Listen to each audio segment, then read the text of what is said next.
বিয়ে পড়ানো শেষ হয়েছে অনেকক্ষণ আগে। পাশাপাশি বসে আছে নতুন বউ ও জামাই। সবাই তাদের সাথে কথাবার্তা বলছে। তখন জামাই বোন এসে বউকে গা ঘেঁষে বসে পড়লো আর বলল, মিষ্টি ভাবি, আজ থেকে তুমি আমাদের বাড়িতে নতুন সুস্থ হয়ে গেলেন। জানো আমার কি যে আনন্দ লাগছে। উফ, আজ থেকে আমি ভাবি পেয়ে গেলাম। আর তুমি ভেবো না, আমি কিন্তু কুত্তি ননদি নই, বরং আমি ভালো ননদ। কথাগুলো বলে মেয়েটা খিলখিল করে হেসে দিল এবং বৌমানি তেল নাজুক হাসলো। তার কেমন জানি অনেক বেশি লজ্জা লাগছে। এরপর মেয়েকে বিদায় বেলা চলে আসলো। তে তার পরিবার লোকজনকে ধরে কান্না করছে। অবশেষে তে পা বাড়ায় তার নতুন জীবন, নতুন সংসার, নতুন মানুষের সাথে। কয়েক ঘন্টা পর তে তার আসল ঠিকানায় চলে আসলো। তেকে নিয়ে বাড়ির ভিতরে ঢুকলো। জেকে মানে তের হাজবেন্ড এবং সব নিয়ম মেনে যে তেকে জেকে রুমে দিয়ে আসা হলো। তে গুটি সুটি মেরে বসে আছে। খট করে দরজাটা খুলে প্রবেশ করলো তার স্বামী জীবন জাঙ্কুক। জেকে এরপর দরজা বন্ধ করে বিছানায় এক পাশে বসে পড়লো। আমি কি দিয়ে কথা শুরু করব আমি বুঝতে পারছি না, কিন্তু আপনার থেকে সবার প্রথমে একটা কথা বলতে চাই। আপনি আমাকে যে ভদ্র দেখছেন, আমি কিন্তু এতটাও ভদ্র নই, বরং আমি অভদ্র। আপনি আমার বউ, আপনার সাথে অভদ্র কাজ করতে পারি কি, তাই না? করে তো পারি। জেকে আকারে সবকিছু বুঝিয়ে দিল, কিন্তু সে কি করে জেকে বোঝাবে? সে এগুলোর জন্য মোটেও প্রস্তুত নয়। তার শারীরিক সমস্যা চলছে। তে হাসপাস করছে। তেকে হাসপাস করতে দেখে জেকে হয়তো কিছু বুঝলো। কি ম্যাডাম, আপনি আমার কাছে আসবেন না? আমি ডক্টর, আমি ভালো করে বুঝতে পারছি যে আপনার সমস্যা, কিন্তু সমস্যা ঠিক হয়ে গেলে আপনাকে কিন্তু আমি এক মাস ছাড়বো না, বিছানায় ছুঁয়ে রাখবো এবং সারাদিন লুটুপুটু খেলবো। জেকের কথা শুনে তে লজ্জায় লাল হয়ে গেল। ইস, কি বলছে! এরপর দুজনে বিছানায় শুয়ে পড়ে। কয়েক মিনিট পর তে অনুভব করে তার পেটের মধ্যে কারো হাত। তে পিছনে ঘুরে দেখে জেকে তাকে জড়িয়ে ধরে আছে। বউ, ইন্টু করতে পারলাম না, তাহলে কি একটু জোরে ধরে ঘুমাতে দিন?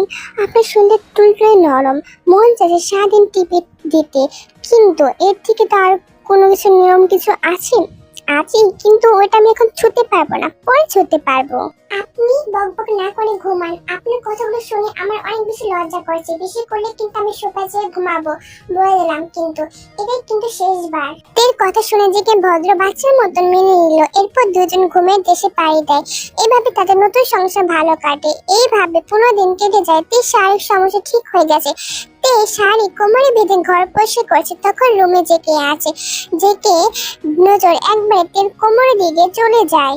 নরম নরম কোমর গোল, তোমার একটু ছুঁয়ে দেখতে চাই। তোমার ওইখানে আমার এই ঠোঁটটি স্পর্শ করতে চাই। তুমি কেঁপে উঠবা। কোমর, তুমি অনেক বেশি সুন্দর এবং নরম। এতক্ষণ ধরে তে এসব শুনছিল এবং হঠাৎ করে তার শাড়ি দিয়ে কোমরটা ঢেকে ফেললো। আর জেকে ব্যক্ত দৃষ্টিতে তের দিকে তাকায়। এটা দেখে তে মিটমিট করে হাসতে লাগলো। জেকে দরজা বন্ধ করে তেকে ছুটে গেলে তে আগে দৌড়াতে লাগলো। তে, তোমাকে যদি হাতের কাছে একবার পাই, তারপর এমন শিক্ষা দিব যে ওই কোমলগুলো আমার কামড়ে থাকবে। আমি একবার লাল বাতি জ্বালিয়ে দিব। মোটেও পারবেন না, আমাদেরকে ধরে দেখেন, তারপর লাল বাতি বালবালতি জ্বালাইলেন। কথাগুলো বলে তে দৌড়াতে থাকে। হুট করে তের সাথে সাথে পা লেগে বিছানায় ঠাস করে পড়ে যায়। আর জেকে তের উপরে শুয়ে পড়ে। দুজনের নিঃশ্বাস অনুভব করতে পারছে। জেকে নিঃশ্বাস তের ঠোঁটের উপরে পড়ছে।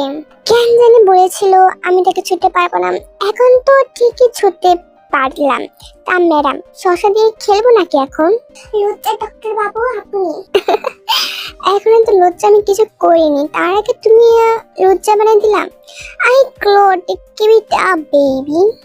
দেখেন, বাইরে অনেক লোক আছে, আপনি হয়তো ভুলে গেছেন আগামীকাল থেকে কিন্তু রোজা। প্লিজ ছেড়ে দিন আমাকে। সো বেবি, ছেড়ে দেওয়ার জন্য তো ধরে নাই বোন, আগে একটু কড়া করি, তারপর নয় হয় ছেড়ে দিব। কথাগুলো বলে জেকে তার লিপসের উপর বসিয়ে দেয় এবং দুই মানবী ঠোঁটে স্পর্শ খেতে থাকে। দুজনই ঠোঁটে বিবেচন দিয়ে থাকে। বছর পর পিপাসা তারা পেল। ম্যাডাম, আপনার ঠোঁটের মুঠোগুলো অনেক বেশি মিষ্টি, আমি জানতাম না। এবার থেকে প্রতিদিন প্রতিক্ষণ আপনার ঠোঁটের পিপাসা আমি চাই।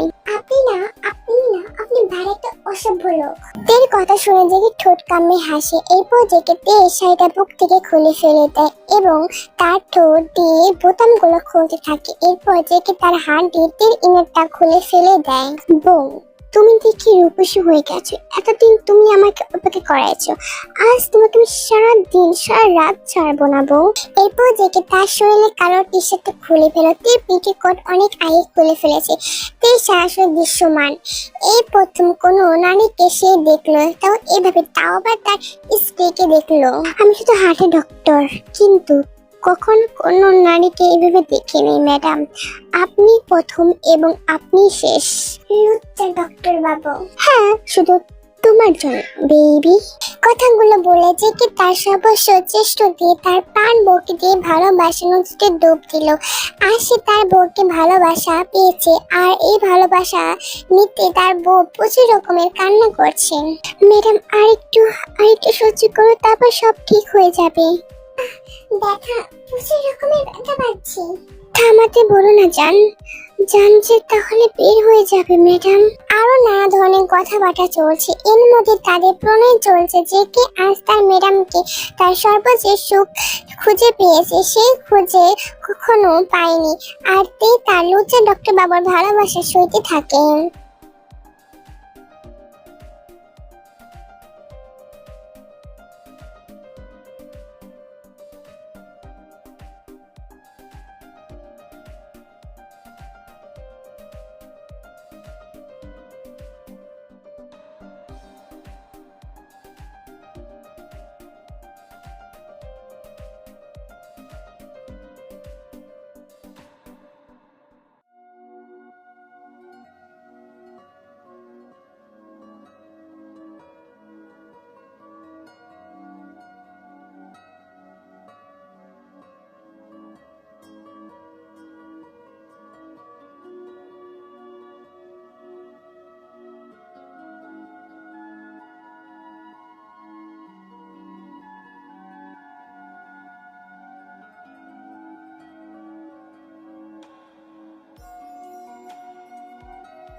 প্রায় 1 মাস পর স্ট্রেটে দিলাম। আর আমি জানি আমার কথাগুলো একটু এলোমেলো হয়ে গেছে, কারণ 1 মাস পর ভয়েস দিলাম, তার জন্য কথাগুলো এলোমেলো হয়ে গেছে। সবাই একটু মানিয়ে নিও। আর এই বছর আমি তেমন স্ট্রি দিতে পারবো না, মানে রেগুলার হতে পারবো না, কারণ সামনে আমার এক্সাম আছে। তার জন্য সবাই ভালো থেকো, টাটা। আর স্ট্রিটা ভালো লাগলে অবশ্যই লাইক, কমেন্ট, শেয়ার করো।